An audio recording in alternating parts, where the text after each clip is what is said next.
how did you start in real estate? Very interesting question. Is real estate profitable? Is it worth it? There's a lot of money in Ghana. When I see opportunity. Are there other reasons why a lot of developers just don't prefer to go to the banks? Most banks will only give you money after. What are some hard lessons you've learned when it comes to... Don't let me start with electricity. I can Please, imagine. ECG, don't come for me. We've heard so many things about the real estate industry in Ghana, especially when it comes to project development. But then we all seem to have varying thoughts. Some may be myths, some may be the truth. Some probably have truths. But then today, our conversation is going to be a little different. We're talking to someone who is hands-on, on the ground, building a project right here in East Legon. And he's got so much experience in the space. He's been doing this over some time. And today we'll be hearing from someone who is in the engine room, not just someone who is outside admiring all the things that are happening around. Today, we'll be speaking with Mr. Eli Kwawu. He's the founder and CEO of Diaspora Homes Ghana. And we'll be asking some deep questions. And it's going to be a very insightful conversation today. So join us as we delve into some aspects of property development here in Accra and probably beyond. I'm Desmond Kafui, and you're welcome to another episode of Ghana Grounded.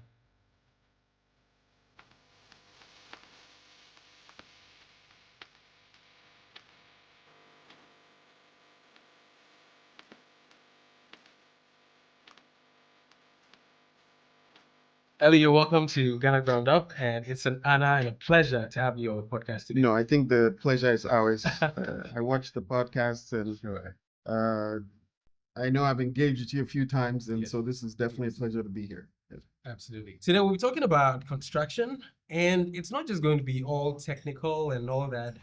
We're going to take things from a perspective that more people can relate to. Yeah. Because when it comes to construction, all people think cement blocks, concrete, and iron rods and all that. But today we need to lower the bar a little bit for more people to warm up to what construction is all about.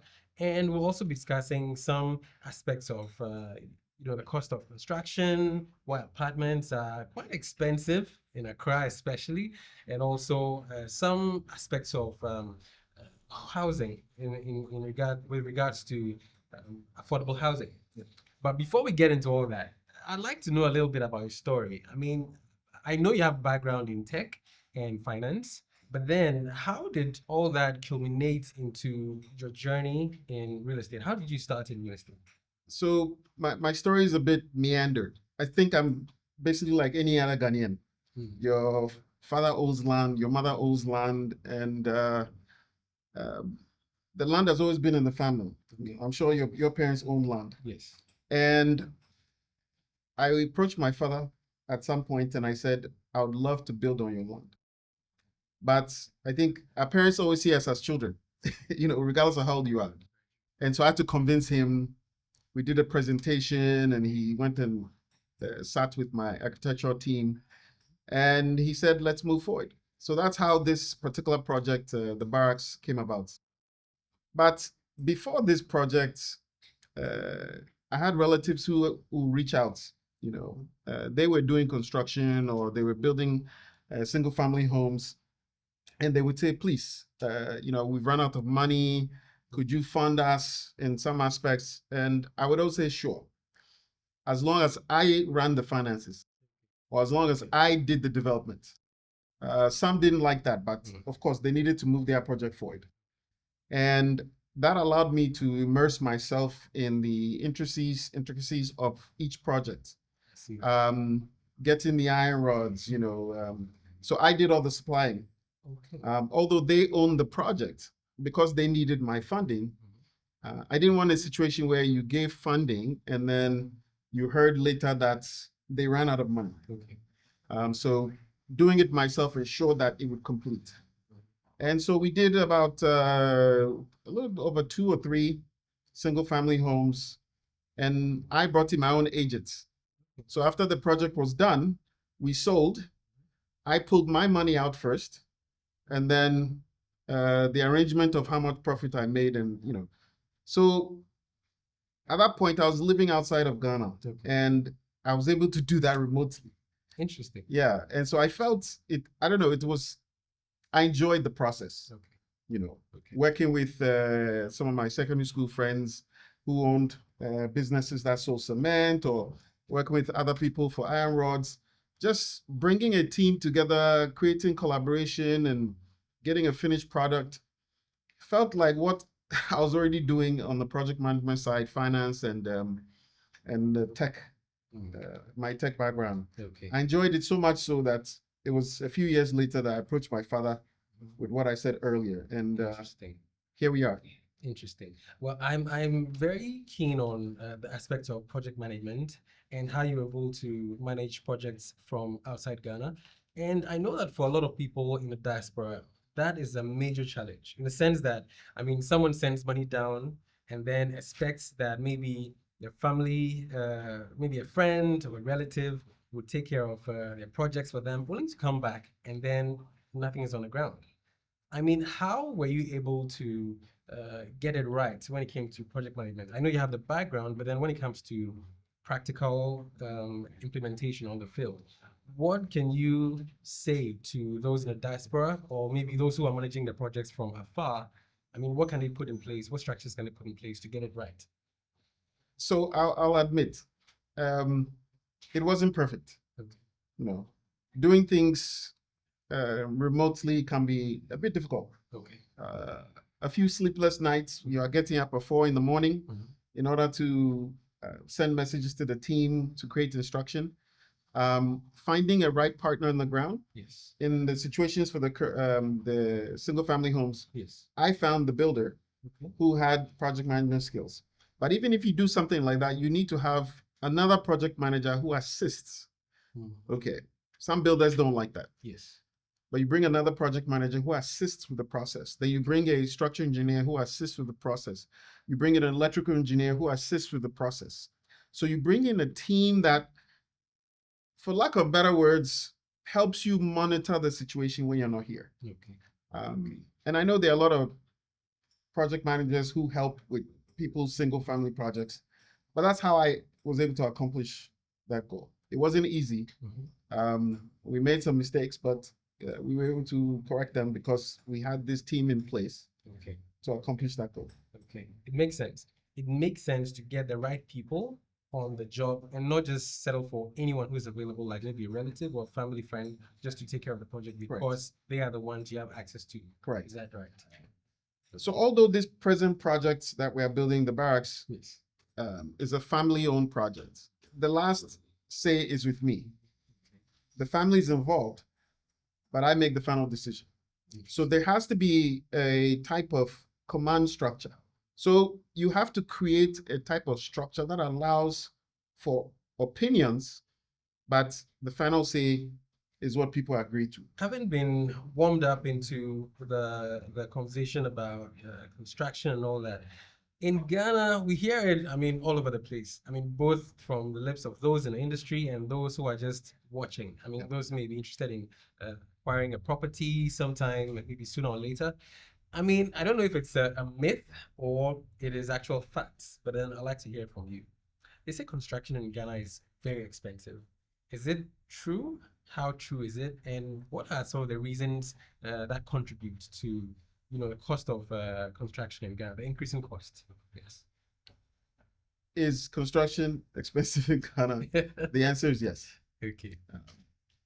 There are a lot of things that we can do to mitigate those costs. Okay. But overall, construction is expensive. Dollar CD fluctuations can be an issue. For example, elevators. We don't make elevators in Ghana. Yes. But every building requires it depending on your height level. And if an elevator is between 30 to 50,000, depending on the spec, that can lead to raising your cost. I can see that. If I built a 4-story building and it was only stairs, unfortunately, people won't buy. If you think of income levels, someone who can afford a certain type of apartment building would not want to climb stairs. And so then you add in the elevator in order to allow that person to buy. And then that also increases your cost. I talked about the Forex, FX being an issue. Yes. But it ends up also being not to throw blame on anything, but it's the banking system. You know, if a Ghana bank will only give me a loan at 30%, and so my interest on that loan is that high, where do you think I offset? You know, I was lucky that I have private investors. Okay. And so I didn't have to pay that high amount. But yes, construction can be expensive. Okay. Yeah. Okay. So you mentioned 30% interest from the banks. Would that be the underlying reason why many developers in Ghana are afraid to approach banks for facilities to put up their properties?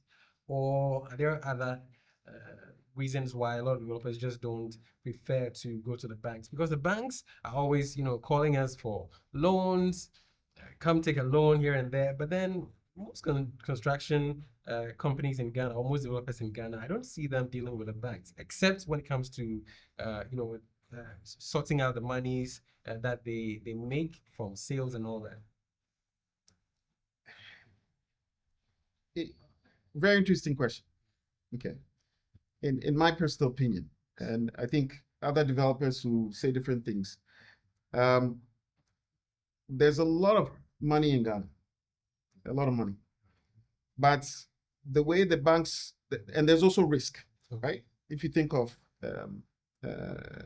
Ghana from independence and, different governments and different policies and so forth, the structure of the banks in Ghana doesn't allow, in my personal opinion, for a lot of fluidity with money. Okay. If I go to the bank for construction loan,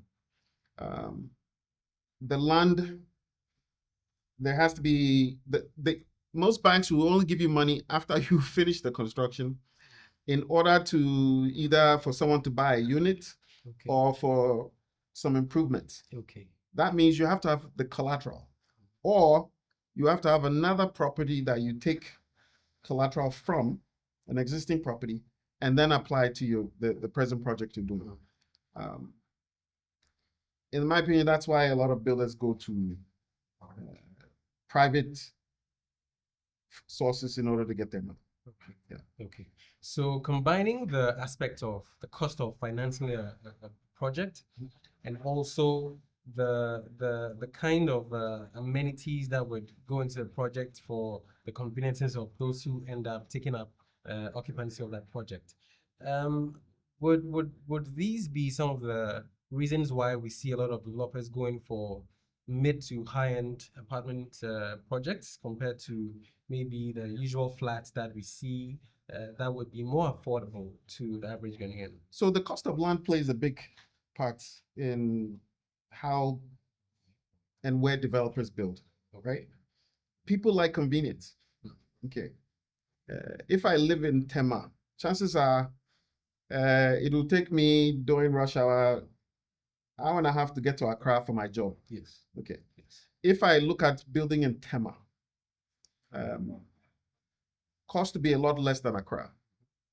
But then what happens is city centers or certain neighborhoods, the land costs, unfortunately, are what then dictate what you build, how you build it, and the cost of that project. If I build in Tema, it'd be a totally different design. If I build in Tema, it would be at a different price point than Accra. But then I have to look at, will people buy in Tema? People are buying in Pram Pram because you are closer to the water or something. Yes. People are buying in Ada. That's a little attractive. People are buying in Cape Coast, depending on where you are. But I'm not saying Tema is not viable. Yes. Let me give that to you. I'm not saying Tema is not viable. Yes. I have relatives who live in Tema, beautiful homes. But from a construction standpoint, I look at value, ease of getting to, the amenities in the area, right? And a few other factors, but okay. Generally that tends to be it. Okay. So that brings to the forefront a question on the minds of many people about affordable housing, especially when it comes to the heart of the nation. That's, let's say, in Accra. Yeah. A lot of people are working in Accra, especially the middle class. But then a lot of these people who come to the heart of the city to work every day are not able to afford properties in Accra.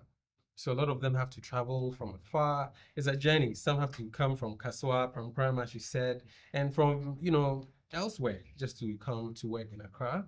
And then the journey back is very stressful.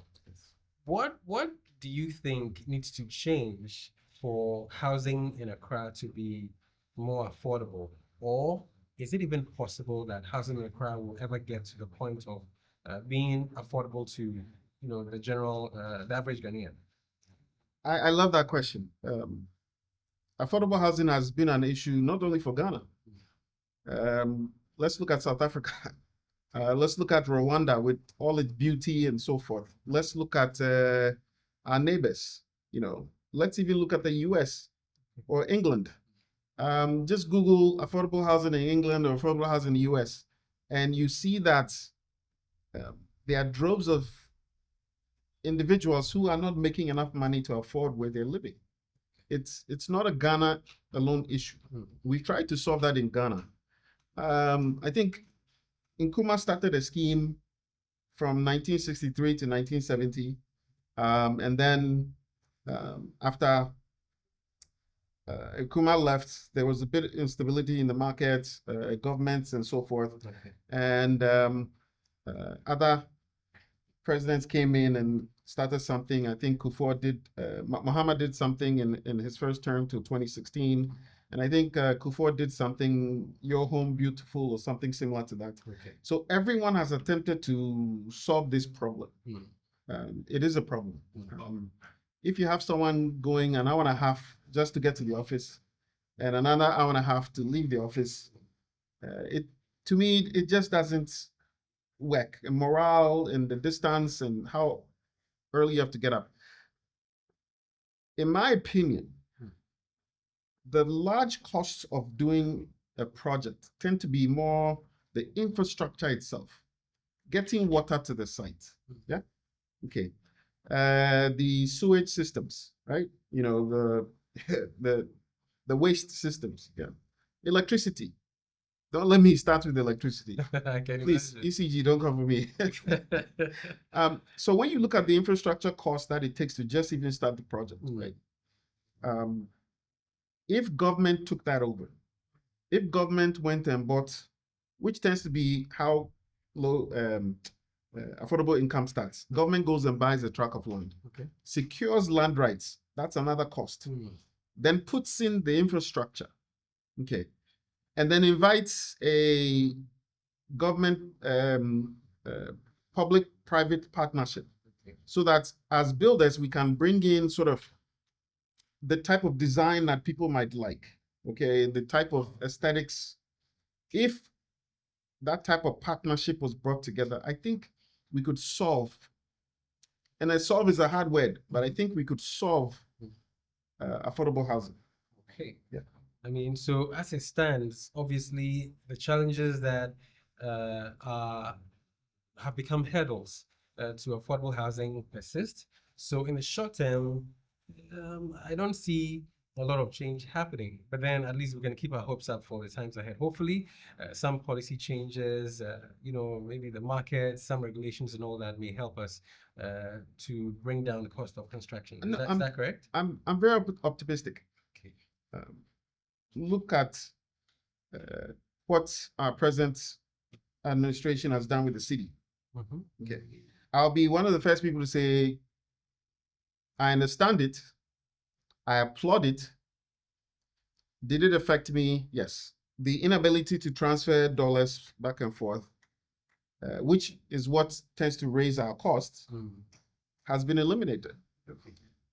It'll cause some waves in the market for a short bit, but if we're able to stabilize the city, because now we're not using dollar pricing, that is the first start. So it is possible. I think it's one of the first starts that affects us, but I applaud it. Okay. I mean, you mentioned the matter with not pricing in dollars and having to price in Ghana City brings up the context of local content. Now, what I see, or generally what we see in the market, is that a lot of developers prefer to import their materials and all that, tiles, doors, I mean, all that. Why is it that there's not an increase in the uptake of maybe local production, and then the preference for imported materials is rather commonplace? What's driving that? I think that's changing. We need to buy in bulk. Yeah. If we need to stabilize our cost, we need to buy wiring in bulk, right? We need to buy the security systems in bulk, right? There are certain rating on security systems, depending on where you get them, China and so forth, that if you get a certain rating from China, it's not good quality. So you need to get some of those things in bulk from outside the US. I mean, so I said the US, outside Ghana. I can go on and on the things that unfortunately we need to buy abroad. But the current is changing. If you look at the amount of developers in Ghana, they are as intelligent as they are. They're also realizing that it's cost inhibitive to bring those many things on a container, pay duty, and then pass the cost on to clients. Okay. Our design partner, Avani, they are in Jugano here. Okay. They have assisted us with sort of designing the space. Okay. They make the beds and so forth in Ghana. They make all our furniture in Ghana. They have a factory down the street here. So we're lucky to have a partner that makes everything in-house. But it was a developer, partner of ours, who realized that it was difficult to get everything from China or Turkey or wherever they were getting it from. Okay. And because they wanted to be their own consumer, they created this factory. We're using that factory. Okay. So developers are slowly realizing that the things I'm getting abroad, I should be able to procure them in Ghana if I either bring the expertise to Ghana or I create it myself. Yeah. So the winds are changing a bit. So talking about the expertise, whether, you're bringing them to Ghana or creating them in Ghana, for, the longest time, when you approach people as to, to choose whether to buy something that is made in Ghana or made outside Ghana, the fundamental reason for choosing something made outside Ghana comes down to quality. Now, has it been the case that locally produced content has been of poor quality? Was that the case? Is that still the case? Personally, Ghana quality is exceptional. It's just capacity. If I tell my local carpenter I need 200 beds and I need it at this particular time. Again, I'm working on project cycles. I know I'm going to be done with this unit on this day. Yes. I need the bed in at this day. My showroom needs to open on this day. Yeah. For marketing purposes, for showroom purposes, for pricing purposes, all those things. My beautiful Ghanaian partner might not be able to do the 200 beds on time. And so if he can't do the bed on time, that's why I will go with a partner outside who is capable of finishing all those things to meet my timeline. So based on what you've shared so far, definitely you've had some in-depth experiences with, building in Ghana and elsewhere.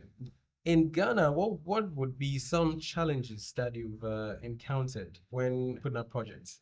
People say it all the time that building in Ghana is hard. Yes, we know the issues with land. Very crazy. It's crazy out there. You buy a land and then probably you have to pay somebody else who comes on the land claiming ownership. Now, beyond all these things, what are some other challenges that you faced building in Ghana? I think we've covered a bit of that. I think the cost of infrastructure. Yes. Yeah. Everyone uses blocks, and so blocks you can get pretty easily. Cement prices fluctuate, depend on currency. Yes. With the currency stabilization that the government has done, We're hoping cement prices go down, Okay. but because they've gone up, the chances of them going down. So I think just the purchase of materials. You want to get good quality materials, and so we tend to go to one particular block maker. We try and be consistent because we like their product. If I have to pick one, I'll say building the infrastructure before the project begins. Okay. Where the piping is going to go, right? You have to have your architect and then your MEP and then your structural people sit together in order to plot out where the piping is going. That is the biggest cost, in my opinion. I wouldn't say it's an issue. I'm sure everyone deals with it, Okay. but I'll say that is probably the biggest cost. In recent times, I mean, we've seen some buildings collapse and all that. As a developer, what measures do you put in place to make sure a project as this, I mean, where we are, the barracks, I mean, stands the test of time? We're lucky that before you build, you have to do a soil test. Okay. So we did a soil test more than 2 years ago, and they go up to depths of 6 to 8 feet. We indicate the type of building we're going to build. Okay. We indicate, quality surveyors and your BOQ, the architect, and so forth. So you know how deep you need to go for your soil test. So we go up between 6 to 8 feet. Okay. The type of soil determines how you create your foundation at that point, or the base of the foundation. Okay. So after you've done that, because of the structural engineer's input, you do your 6 to 8 feet, right? Foundation, pillars, so forth. And so if you do your due diligence or your back end work, soil test, then structural, and then also the type of iron rods you're buying, right? Okay. You know you're building a certain type of structure, and so that therefore you need a certain amount of cement. Yes. You can either use C25, that's the thickness or the quality of the cement, or C30. Okay. Those determine the type of quality of the building you build.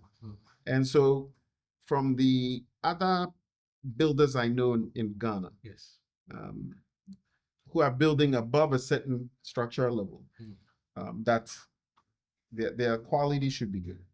Okay. And I'm saying that for Ghanaians or people outside Ghana, that the type of build quality we do in Ghana is really good.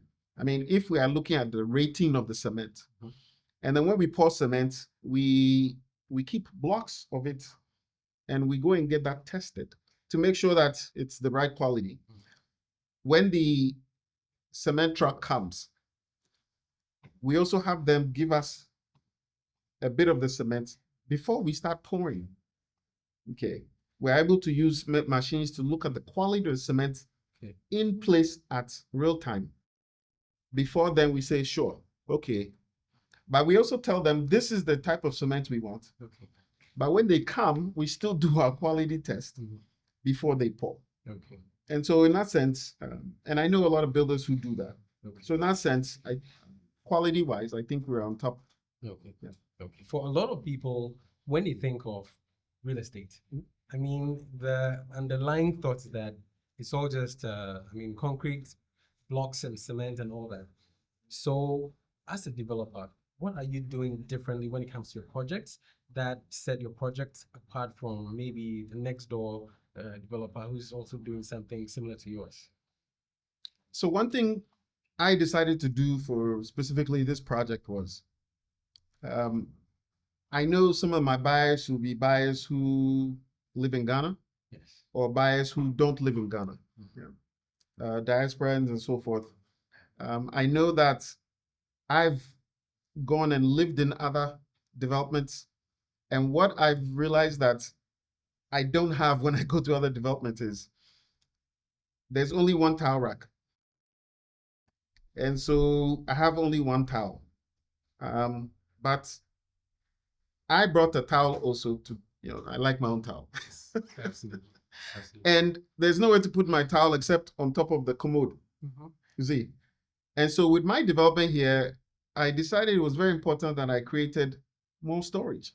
if I'm visiting as an Airbnb space or whatever, or as an owner, I have storage for extra towels, Okay. extra cleaning materials, Okay. extra storage in the kitchen, Okay.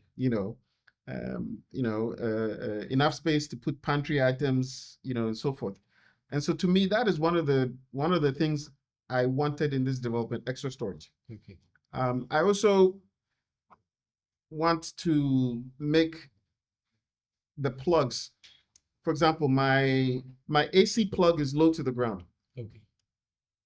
I didn't want the red light at eye level. I mean, for the air that's condition. what we see all over. Yeah, I wanted my AC light further down, so that as I'm walking, I'm not seeing this red light here. Then I go to another room, another red light here. So these slight changes, I'm also, and other developers might end up doing this. Nowadays, I don't want to be looking for my charger for my cell phone. We rely on our cell phones so much. So a lot of my outlets, we're going to put USB or USB-C connections. But because I'll always have my cable with me, but what if I've lost the other piece? So being able to allow people to have USB or USB-C. So those are a few of the intricate details that I'm putting in. And of course, security. Security is paramount. When people hear the name barracks, the assumption is military, but barracks means community, right? People coming together for a collective mission. And then that's the military connotation. Okay. Barracks means just coming together, community. But the barracks is more for security.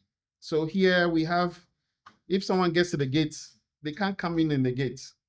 The security will be at the gate, but if you don't have a PIN code, or a resident hasn't given you a PIN code, you can't enter. Number one. You enter with the PIN code, then you come to your building. You have to enter that PIN code again to get into the building. Then you take the elevator or the stairs. So there'll be a panel in each apartment where our owners can see who's at the gates and then hit or give them a code. And so barracks being community, but also secure compound. Okay.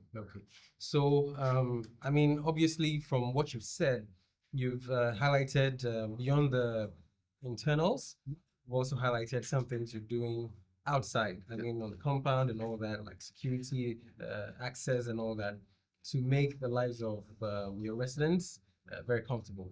Now, beyond security, what other amenities do you think the resident will need to feel very comfortable here?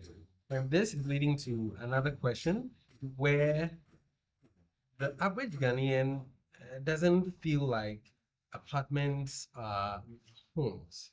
They don't feel very homely in apartments. For the average Ghanaian, home is like your land on your own, your land you built on your own plot, maybe a 5-bedroom or 4-bedroom house, and then that is home. So the first part is the amenities that will make living here very comfortable. And also the second part ties in with the concept of apartments not feeling like home for the average Ghanaian. How are you dealing with that? So I'll answer the second one first. No problem. When we were all growing up, our parents built big houses, Yes. had the compounds, multiple families, so sometimes it was, 10 people to a house, and then there was a center compound, everyone showed up, that's where the cooking happened. And in my opinion, as we sort of grew, a lot of people moved from their parents' house to the big cities. Yeah. Okay. They came to Accra. And in Accra, unfortunately, if you're a new person to Accra, you have to rent a place. Yes. Yeah. And that place tends not to be as big as your parents. But if, let's say, your parents' house was in Accra, you lived with your parents till you got married, till you found that flower and you brought her to introduce to your parents. Yes. And there were times where you even lived with your parents. I think times have changed a bit. Okay. If you look at the housing culture in South Africa or the housing culture in Senegal, or even Dubai, and we include the culture of how we lived communally in Ghana, nowadays people are leaving home a lot sooner. Okay. The young people are leaving home in their 20s. They want to be out to their parents' house because of Yeah. life, and the culture is slightly changing where people are meeting their partners and then dating their partners before they introduce their partners to their parents. So that shift in culture. And then you also look at Ghana's done really well with the year of return. Yes. Right? And then beyond the return and so forth. And so as more people come into the country, you need places for people to stay. The hotel capacity in Ghana, if there's a convention of 2,000 people, we might run out of the amount of hotels in Accra. Definitely struggle. Yeah. And so that's where these type of housing and Airbnb and those things sort of have fueled growth in the high rises you are seeing in Accra. That's, in my opinion, but it's a cultural shift of the young people wanting to leave home early and just experience life. I know young people who they look at social media and they say, "Oh my God, Kumasi is beautiful. I've never been to Kumasi. Oh, Tamale is beautiful. Oh my good, look at this beach scene in Western Region." And so people want to leave home earlier, have their own space in order to make their own decisions of where they go. Because of our culture, your parents lock their doors at 8 o'clock. I mean, that's the nature. Yes. And so the youth, let's say, wants to be able to go and come. And I think that is what's fueling, my opinion, that's what's fueling the apartment culture. But also the foreign visitors who are coming to Ghana are a bit of that. Yes. And if you look at it, I think it's good. Culture changes happen sometimes quickly and sometimes slowly, but I think it's good. I really do. If, for example, our studio starts at 65, What's the 65? $65,000. Okay. And of course, I should be quoting in cities. Yes. But we'll say that number that way for now. No problem. And the banks are able to give loans for those prices. Now we also have discounts because of December, but the banks are able to give loans for someone to buy that kind of unit.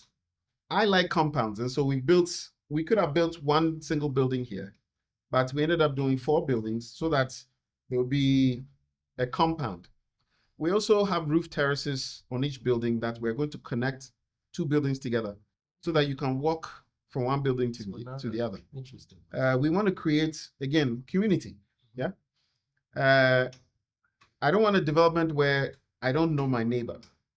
And so on the roof, we'll have a barbecue grill, and then we'll be doing community events.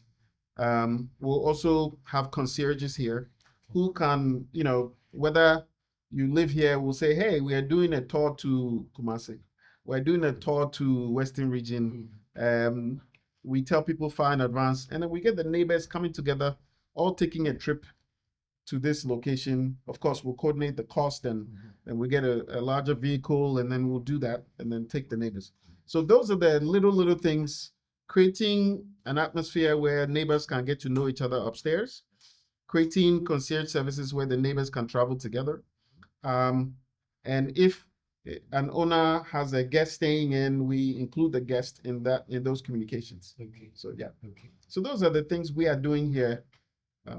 I know other builders have swimming pools. I don't have a swimming pool here. Okay. I know other builders have huge gyms. Our gym here will be a little smaller. We're making one available. That's why I think for this development, we're a little bit less in cost. Okay. Because we didn't see the need for the water consumption on the pool side, right? And if you look at even hotels, and we did sort of a bit of feasibility, you find that some of the large developments in Accra, in the course of a week, the pool doesn't get used till Friday or Saturday, and perhaps on Sunday. But the water consumption is there.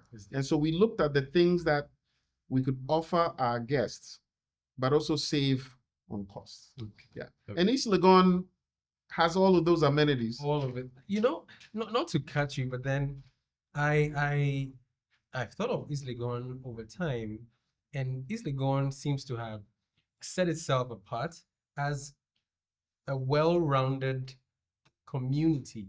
I mean, a very large, well-rounded community in the sense that you can live in East Legon for, let's say, a month, and then you wouldn't have need to even go to maybe airport residential because everything you need is just here. Yeah. The restaurants, the shopping centers, the banks, hospitals, schools. I mean, you name it. And I can understand that some of these things contribute to the desirability of homes in East Legon and also the price factor. But then, I mean, it's like you pegging your tent in East Legon is more of a finding a treasure. Yes. That's how I've come to see it. Yeah. That's how I've come to see it. And I mean, based on what you've shared so far, this project seems to not only be for, you know, the discerning buyer, but then there's also some focus on lifestyle Yes. beyond just, you know, being in your apartment and all that. You know, there's also the lifestyle component, and I must say that truly sets you apart because I've seen many projects in different locations across the city, and they will tell you about the kind of tiles they're using. They tell you about the light fixtures, where the appliances are coming from, but then maybe don't tell you about what you can expect in one. So it's great to find out that your project tailors in a lot of the lifestyle components just to make every resident comfortable. No, look, we also will do something the traditional way, Yes. and then we'll take a step back and we'll say, how do we make this a bit better? Okay. Okay. Okay. For example, where we are sitting, you see all the electrical wires Yes. behind me. Yes. This is where the kitchen cabinets will go and then the backsplash. Okay. So we came in here and we looked at this and we said, wow, that looks like a lot of cables. That looks like a lot of outlets. Yes, you need those kind of outlets for the kitchen. Yes. But then we looked at it and said, how do we do a clean surface? So when our showroom is ready, you won't see this here anymore. Okay. We're going to shift some of this down into the cabinets. Okay. Okay. And then allow you to plug something into the cabinet. So the wiring isn't all hanging on the table. Mm. We had to really think critically about that. Well, Ghanaians like that, you know. But we are trying to also do a shift. I like clean lines. Yeah. And so my design aesthetic comes into this. Okay. And so although we did this, we sat with our builder partner and we decided we're going to shift in our design team that we're going to shift these down. Okay. And so that's when our showroom comes about, you see that we've changed a few things. I see. They say the devil is in the details, but then here you can definitely see the quality in the details and the little things that you're putting in place. Now, I mean, as a developer, definitely you need to sell. Yes.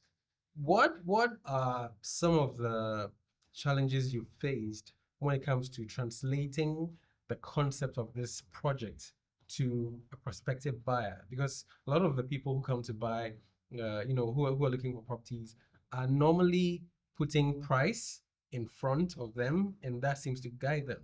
But then if you're looking at just price, that can actually mislead you and you may end up selling for something else.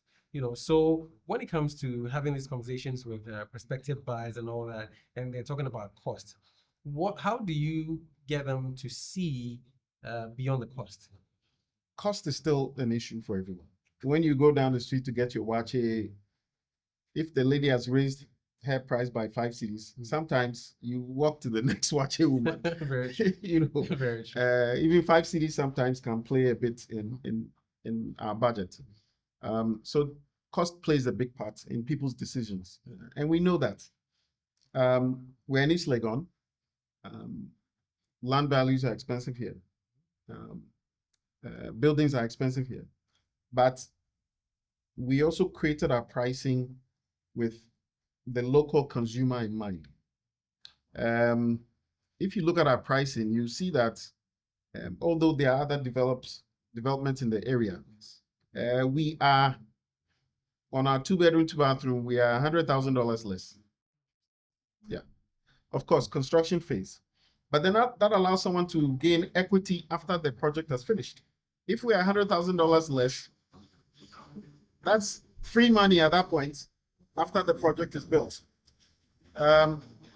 So we look at costs, and yes, the first thing people want is a pool, which is very interesting. Yeah. But we also look at amenities. Okay. And so in order to make our project a little bit attractive,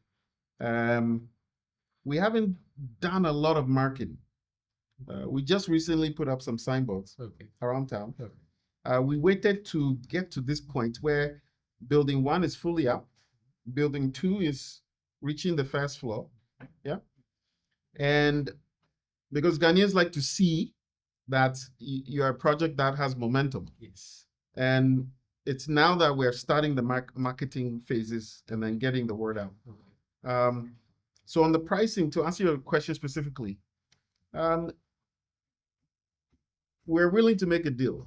We're a small team. We're not, I'm saying small project because of the amount of apartments here. We're roughly about 36 to 40 apartments, depending on how we structure them. Okay. So you can say we're a small project, right? So we are willing to make a deal with people, right? Depending on their budget levels, whether cash payments or whether we can get them a loan, depending on the job they do and so forth. Okay. And that's the way we're going to go about it. So as a developer, what keeps you up at night? I know, definitely you've pumped a lot of money and you've also got investors, breathing down your neck and all that. But then what keeps you up at night when it comes to, a project like this? Timeline. Being able to meet the timeline that I've told my clients that that their unit will be ready. Okay. To me, that's very important. Okay. Security. When you're doing construction and you put in the wiring, you spent a lot of money in the piping process. That is usually when sometimes theft comes in. Yeah. So you have to secure the premises, even from a construction standpoint. Okay. The wiring is pretty expensive. So you want to make sure that you are securing that. Watching the numbers scares me on currency fluctuations. Okay. You started a project maybe 2 years ago, the CD was at 10. Then the CD went to 16 in 2014. That was huge. Yes, and so then prices increased, with the CD. So let's say cement was 65 CDs 2 years ago. As the dollar went up, the cement went to 85, and then 95. Yes. So with the elimination of the dollar transactions and what the government is doing, the CD is stabilizing a bit. The Bank of Ghana is working hard to do that. We're grateful, but expenses are a big thing for us. If the markets fluctuate a bit too much, it affects the projections we've made. And so I want to say the budget, security, securing the premises to make sure there's no theft. Those things. Interesting. So beyond what keeps you up at night, it appears, obviously that you have a good hold on that, because you don't look stressed, even though a lot of developers, when they're off-site and they have to take a break and all that, the stress, comes up and all that. But then, having been on this project for some time and other projects, what are some hard lessons you've learned when it comes to property development? So there's always stress. Maybe I manage my stress a little bit differently. Okay. If we come and do our quality checks and we see something, anything can be fixed. It can be fixed either by redoing it, which is a cost. Yes. But I don't see anything as an obstacle. So that might be my thinking process. So a trade who was told to do something a certain way did it the wrong way when we came to do our quality checks. I mean, I'm not going to cause my blood pressure to rise by screaming at the trade. We all come together as a team and say, how do we correct this? At what minimal cost? Or if it's a huge cost, let's correct it. The trade team maybe has to eat some of it, right? From a cost perspective. We validate that the trade was told what to do and they didn't do it properly. But I try not to stress. I think the ability to solve issues. You look at something, you solve it, and you move on. Okay. Yeah. So it minimizes my stress. Someone made a mistake. Mistakes happen. You look at it, we bring the experts in, we solve it, we move forward. Is real estate profitable? Is it worth it? Real estate can be profitable. Your build team, your finance team, your accountants, your project manager, your quantity surveyor, all have to work in unison. Yeah. We are doing this so the quantity surveyor knows we need this amount of blocks. Yes. This is how much it'll cost. Keeping costs down, not quality down, keeping costs down, but still delivering good quality is how you make it profitable. Okay. If you don't pre-plan, then you will make mistakes along the way with money. Okay. Now, money is a concern, regardless of whether a project is in Ghana or in the US or in Dubai.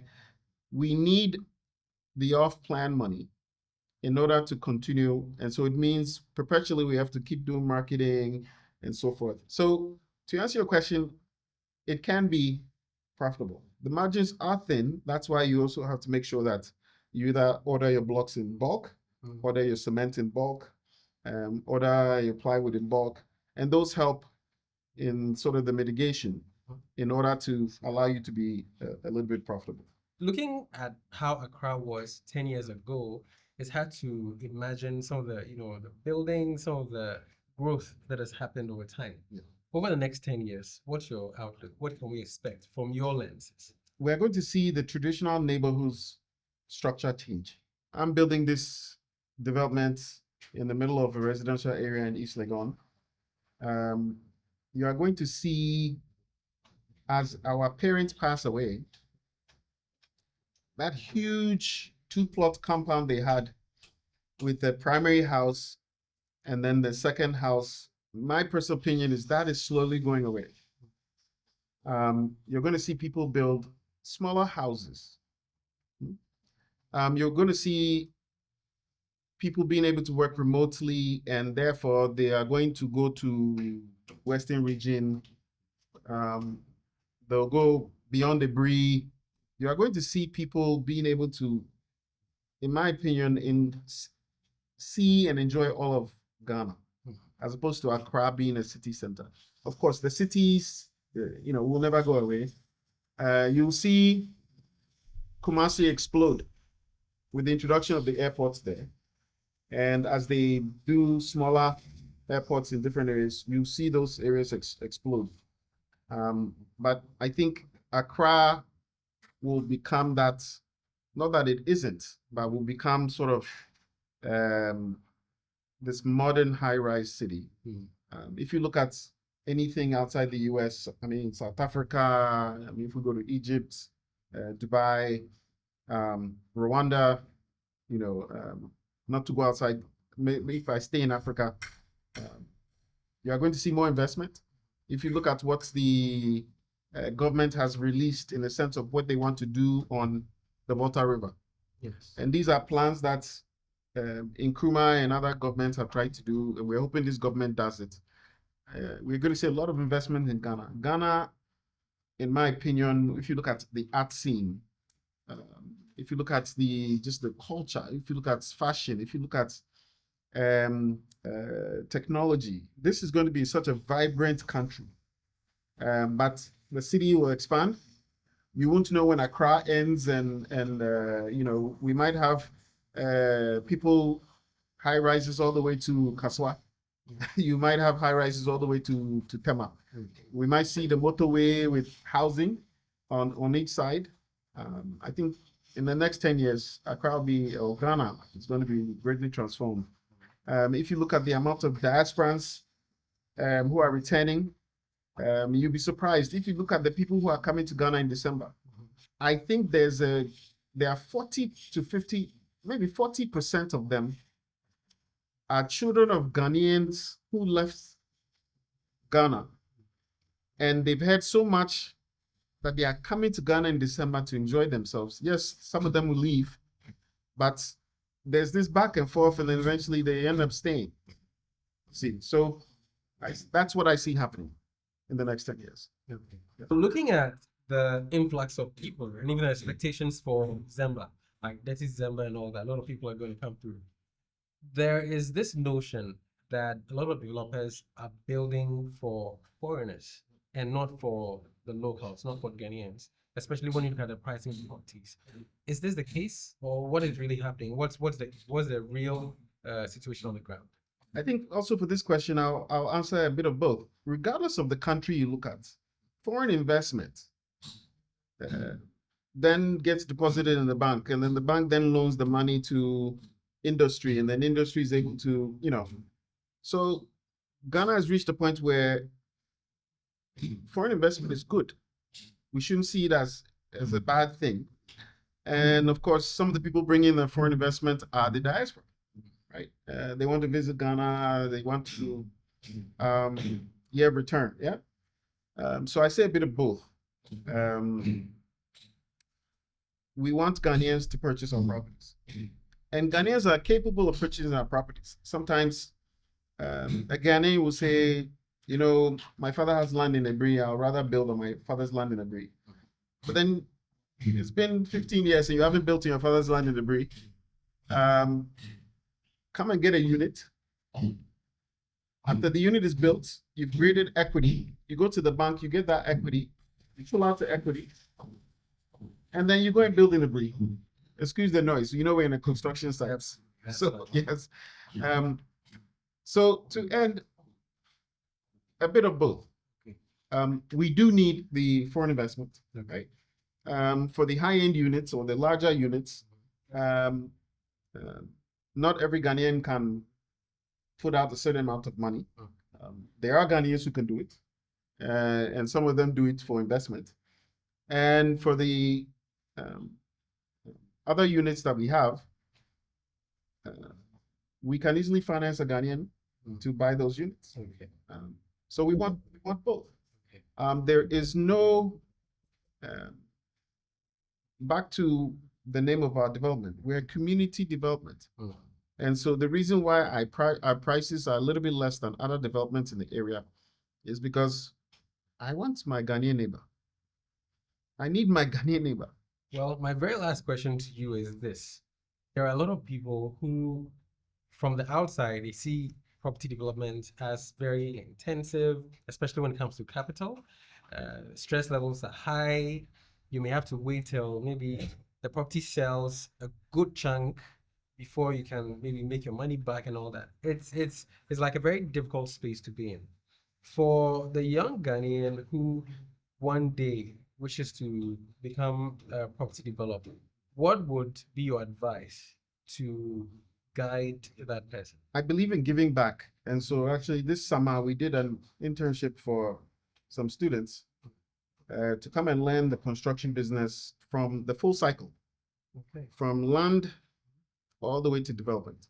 And so we had interns go talk to our architects, go talk to our design team, go talk to our builder, go talk to our MEP. Okay. For someone to get into construction, it's honestly, it's a really easy business to get into. Really? When the larger you get with the development, of course, then the costs go up. Okay. Okay. Okay. But if your father owns a one plot. Doing a foundation, if it's a one room unit, you don't need your foundation to be deep. You just need to clear land a certain distance, put the wood structure, put your iron rods, and then pour your cement. It's that simple. If it is a larger structure, besides a one unit, self-contained, then you need more iron rods. If you want possibly going to second level eventually, then you need to then determine the type of soil it is to go a little bit deeper than normal. Okay. I don't think construction is that hard. I don't know how to do construction, but I know how to hire someone who's an expert in doing construction. Okay. I don't know how to plaster a wall, but I can hire someone who's an expert. And so learn one of those expertise. Whether I tell people, start with project management, Okay. which is one of my areas. Yeah. And then understand how to price products. So whether you go and become someone who does BOQs or you become someone who is a quantity surveyor. A quantity surveyor can look at a one bedroom and say, okay, we need this amount of cement, we need this amount of blocks, we need this amount of wiring for the lighting system. Having those type of expertise, can take you far. Okay. And if you know a little bit about plumbing also seems difficult, but it's extremely simple. It's like just putting a water hose in the wall and running it to the back of your house to water something. Okay. It's just a water hose, but a stronger one that is run from one end to the other. Mm. So when you think of it in those ways, construction is very simple. Okay. There are technical components to that, the structure of the building, integrity, right? Where the pipes are going to go, the wiring, the security systems. Those are the intricate parts that you can learn on any internship or you can learn on any job. Okay. But putting up a simple structure is very simple. So we've talked about many topics. We've touched on different things. You responded to the questions many people have on their minds. But then to wrap it all up, what will be your final words? I have so many things going through my head. I think the first one is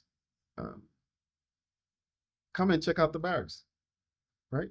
We're in East Legon. We're off at Jugana Road. Ni Oyo, just Google the barracks and come and check out the development. We hope that in another month or so, before Dirty kicks in, we'll have our showrooms ready for people to come through. I want to be a community space in some senses. As I said, barracks means collective mission or direction. And so we're going to do an art fair here later in December. Okay. It's on our Instagram. Our Instagram is the Barracks GH. Okay. On Instagram, and you can get our website from there. Okay. But I think the last thing I want to say is I'm very bullish on Ghana. I have friends in certain places. They are doing finance in England. They are doing finance in Dubai. They are doing whatever in the US. And they are all reaching out to me to say, I heard about this thing happening on the Volta River, that the government put this video, GIPC put this video out. Oh, I heard that Ghana has lithium for the batteries. Oh, I heard that Ghana has discovered oil in these different places. And I'm very bullish on Ghana, where people see things. Others see opportunity. Real estate is just one of those opportunities. It's only when you leave Ghana and you go outside of Ghana and you are working 12 hours a day that you want to come back to Ghana and enjoy. Yes. But you should be enjoying Ghana while you're here. Of course, finances play a part in how people's lifestyles are. Where you live plays a part in But to me, when I look at cell phones, so I'll admit I'm a bit of a nerd, and so when I look at cell phones, I see opportunity. Okay. Okay. When I see a dead road, I see opportunity. When I see an empty building, I see opportunity. And so my last word to folks is look at the opportunities around you. They are vast. Sometimes we are stuck doing one thing, and we think that is all we are capable of doing. An English major can work at the bank. You don't have to do finance to work at the bank.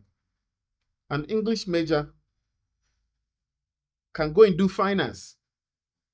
Sometimes it's just doing a degree, and employers know you have the mindset. But we also need to change the mindset of employees in Ghana. That just because someone did English doesn't mean they need to be a school teacher. I see that. Yeah. So I see that. my last word is I'm bullish on Ghana, number one. And number two, we should see the opportunities in the little things. Okay. Yeah. Wow. But I also have to say,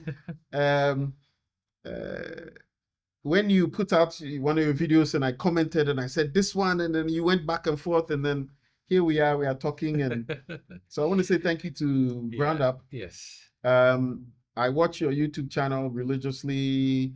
I see the way you edit your videos. They're engaging. I see it on LinkedIn, and then I see it on Instagram, and then I see it on YouTube. I'm happy to be sitting here with you. I love what you're doing, especially the video quality. You know, yeah. Well, thank you so much. No. Thank you so much. We've been talking with Eli Kwao. Eli Kwao is the CEO and founder of Diaspora Homes Ghana. And it's been a very insightful conversation so far. And there have been many touch points. We've gone as far as talking about the landscape of construction and projects in Accra. We focus a lot on Accra because this is where a lot of the action is. And Ellie has really been very open and very helpful, giving us the answers to a lot of questions that you may have, questions that I had. And I believe that taking your time to watch this entire episode is not a waste of time. Do well to share this episode with others who may find it useful, just as you did. And I believe, let's do the best we can. Let's take advantage of the situations and the challenges that we face as Ghanaians, and let's build Ghana from the ground up. My name is Desmond Kafui, and I'll catch you on the next episode.